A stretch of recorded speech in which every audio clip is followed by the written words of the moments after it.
நீ அவனை அடிக்கிற, நான் அதை பார்க்கணும்.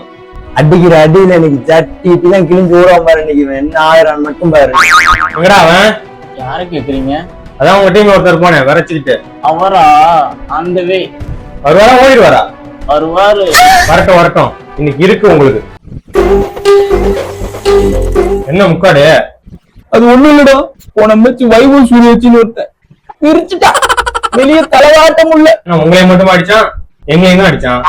ஏன் அவங்க அடிச்சான்? ஏன்னா அவன் சேட்டை கொள்ளாட்டி அடிக்கிறான். ஆமா, அவனை மட்டும் அறியிருக்கான், உங்களை போறதுன்னா ஒருத்தன அறியிருக்கான். பின்னாடி பாருங்க. ஏய், எப்படியா முடிச்சு பண்ணுவோம் உங்களை? முடிச்சிடலாம். என்னடா பந்து போடுறீங்க? வேர்ல்டு கிளாஸ் பவுலர் மட்டும் சொல்லிக்கிறீங்க, மயிறு மாதிரி போடுறீங்க. அங்க உள்ள விட்டு கிளி கிளின்னு கிளிக்கிறான் பாரு, போய் தூக்கு போட்டு சாவுங்க.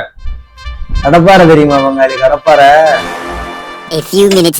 ஒரே ஒரு வருத்தம் தான் மாப்பிள்ள, உங்ககிட்ட 250 அடிச்சோம், இவங்கிட்ட எப்படியாவது ஒரு 260 அடிச்சிடலாம். 20 ரன் குறைஞ்சு போச்சு, அது ஒண்ணுதான் அர்த்தம். என்னென்ன பேசுறாங்க பாடுறா. ஏய் சொன்னேன்ல கடப்பாறை, நான் வேணா வாக்கோடு கொடுத்துறேன். யாரா இந்த அடிக்கிறான்? எங்களோட போட்டு புலப்படும் போக்குறாங்க. ரோஹித் வெளியே போயிட்டாரு. அவசரமா ஆய் வந்திருக்கும்பா, இந்தியாவுல இருங்க. அதுக்குள்ளயுமே வந்துருச்சு.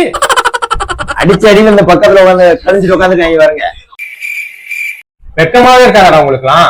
கண்டினியூஸா 3 மேட்ச் தோக்குறீங்க. அங்காளி நீங்க என்ன 3 மேட்ச் தோத்து? அதெல்லாம் பேசாத, நடக்க மட்டும் பேசு. மாப்பிள்ள நீங்க கொஞ்சம் அப்படி இப்படி இருந்தாலும் சரியான டீம் தான். நீங்க போட்டு வந்தீங்க சாக்கு, அது எங்க இருக்கு? முதல்ல நீ வாங்கி போறான். ஆட்டம் ஆடுறீங்க, ஆட்டம் அவன் எப்படி வந்தானோ அதே மாதிரி திருப்பி ஓடி ஆண்ட பரம்பரை, ஆண்ட பரம்பரை.